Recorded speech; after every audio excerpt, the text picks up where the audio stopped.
safe. Donate to our Share Your Christmas food drive at participating Walmarts. As beautiful as the Christmas lights are going to be at your house, the Chattanooga Zoo probably has you beat. Their Asian Lantern Festival comes back November 26th, running deep into January, and we could not be more excited to have Jake Cash on the show. He's brought with him Will Turnus. Good to see you both. Great to be here. Do I have my dates right? November 26th?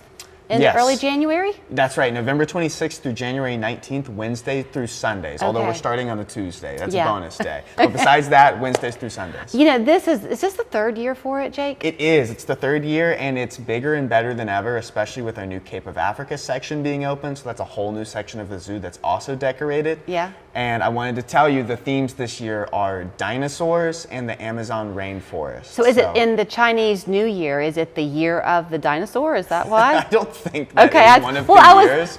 I actually don't know. That is a great I had never heard of that one before. That is a great question. Well, I heard y'all talking. I was eavesdropping on them before we went on the air.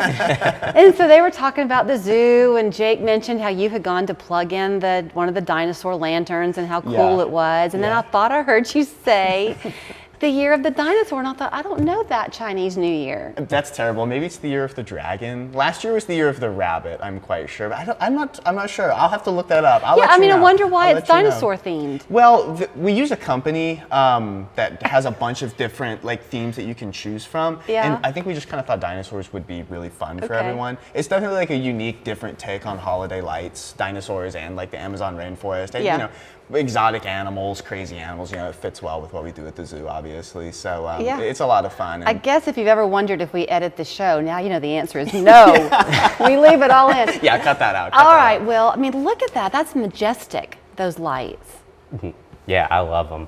The dinosaur ones are definitely my favorite of the past 3 years. They're huge. I was saying before, the Komodos riding into battle was a pretty cool second place, but first place are definitely all these new species that we got here. So you begin leaning forward because you're excited to be here because you've got the show and tell. I do, of today's visit. I have so who do you someone have who's in there? particularly exciting. Yeah. I have, for everyone who wants to be aware, this is a snake in here. We have our eastern indigo snake.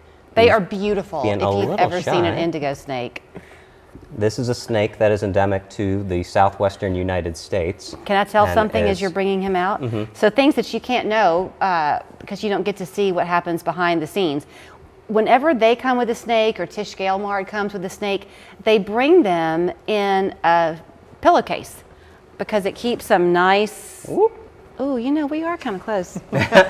He's fine. He's not a biter. But not venomous. The pillowcase is kind of what keeps them feeling safe and comfortable. Yeah, like they're swaddled. They have the opposite of claustrophobia. They want to be in just a dark crevice where they just can't see anything. That's on the whole other side of that chair, as far away as you can. Once upon a time, Darty came with a python, I think it was, and we had the old studio then, and this python wrapped from me to Jake across all of our laps, but the head was down Jake's way, far away from me, and that thing turned, and I scooted as far away as I could scoot. I'm going to say that's probably Fluffy or Burmese python. Well, we still have at the zoo. If you want us to bring Fluffy next time. No, thank you. Okay, well, we should bring Fluffy back. We'll bring Fluffy back. Okay, but I will talk about this indigo snake because they are gorgeous. Y'all have been talking if there was a way to try to get the iridescence of the underbelly. Yeah, if you can maybe see, especially the belly pattern has kind of a unique iridescence to it.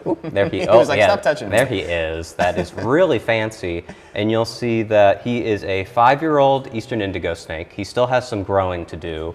And that once they get older, the males will have a really distinct orange chin down there. You see it's kind of starting to develop. I don't know if we'll be able to get an angle. He's not going to be still. He's an active man. As I say, younger snakes, they have so much to explore and need to see the whole world. Now, okay, he's an eastern indigo. Is that eastern to the United States? Yes, because there's a couple other species. You got the Texas indigo snake and some others that live in Central and South America. But kind of the eastern indigo is sort of a flashpoint for conservation because it relies on kind of pine habitats in Florida, Georgia, Mississippi, Alabama that are kind of rapidly diminishing. So its survival kind of depends on a lot of help through zoos. Now this guy actually came from North Carolina Zoo, which does breeding for them to release them back into the wild. This was a surplus individual just because they have so many. that we're able to have some and use them for programs to kind of promote their conservation. So is he somewhat rare? Not particularly, and historically they're a bit more common, but you can see them mainly in Florida these days. They used to live in Alabama and Mississippi, but they're a little tougher to find because their kind of pine habitats aren't as prevalent as they used to be. So we wouldn't see them much around here? No, wouldn't see them around here. They also thrive in the Everglades. They're kind of jack of all trades. They're good at swimming, and they love to eat fish as well.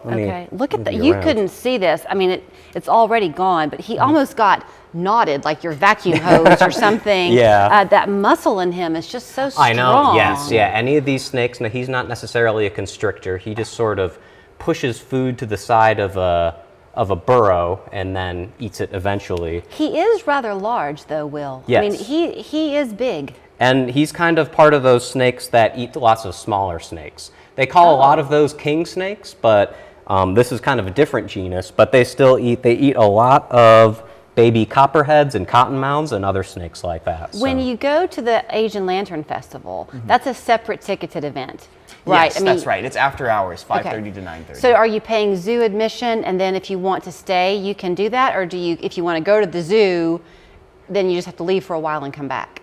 Yeah, we do ask everyone to leave and then come back in with their Asian Lantern Festival ticket. So the zoo closes at 5, the festival starts at 5:30. So there is a period where you would be asked to leave and then come back in if you wanted to do both in a day. But like you said, it is separate tickets for the zoo and for the festival. Are any animals out? We don't really do the meet and greets or anything like that. You will be able to see some animals, specifically nocturnal animals, that you don't see as well during the day. Maybe like our great horned owl, possibly the African Cape porcupines, which are nocturnal, and some other animals like that. Might be a little more active at night. But the main event is definitely the lanterns. Do y'all do season passes for this thing, or is it if you want to go 3 times, each time is its own ticket? We have a lot of ticket options, which our members do get reduced ticket prices. So people who have a season pass, have their membership, they have cheaper tickets for the festival. We do group rates as well. And then for the first time this year, we're also doing party packages where up to 40 people can have a private event space, festival admission for all those people. They get like a zoo staff member to help them set up and stuff like that. And then they can throw their holiday party, throw their office party, birthday party, whatever, and then tour the festival. So there's lots of ticketing options for people, party options and things like that to check out at chatzoo.org. It is absolutely gorgeous. And the snake is gorgeous too. I'm warming up to him. He's so sweet. But you can keep Fluffy. Okay, yeah. You can give him a little pat on the back if you want to. Yeah. Oh yeah, you did that right away. Okay. Hold on. How smooth of a guy he is. He's really pretty. He matches your shirt. Y'all color coordinate very yeah, well. Oh yeah, we knew about that. Okay, I'm getting the hard wrap. What's his name? Indigo Montoya. Indigo Montoya. Okay, chatzoo.org is where you go to get the following: your tickets for the Asian Lantern Festival, the zoo membership that you know you want for yourself or to give to somebody, and then just to go and enjoy the zoo for a day ticket if you want to do that as well. Perfect. Thank y'all. Thanks, Julie. Thank you. Oh no, not again! If you are worried about pet messes on your new floor, fear not. The flooring options from Floor Coverings International Chattanooga are pet and kid friendly. Our products feature easy cleaning and stain resistant services. We make floor buying easy. Floor Coverings International Chattanooga. Hi, this is Christy and Jen from Mango's Decor. We'd like to invite you to our 2 Mango's locations, Chattanooga and Knoxville. Mango's is a local home decor store. Let us help you customize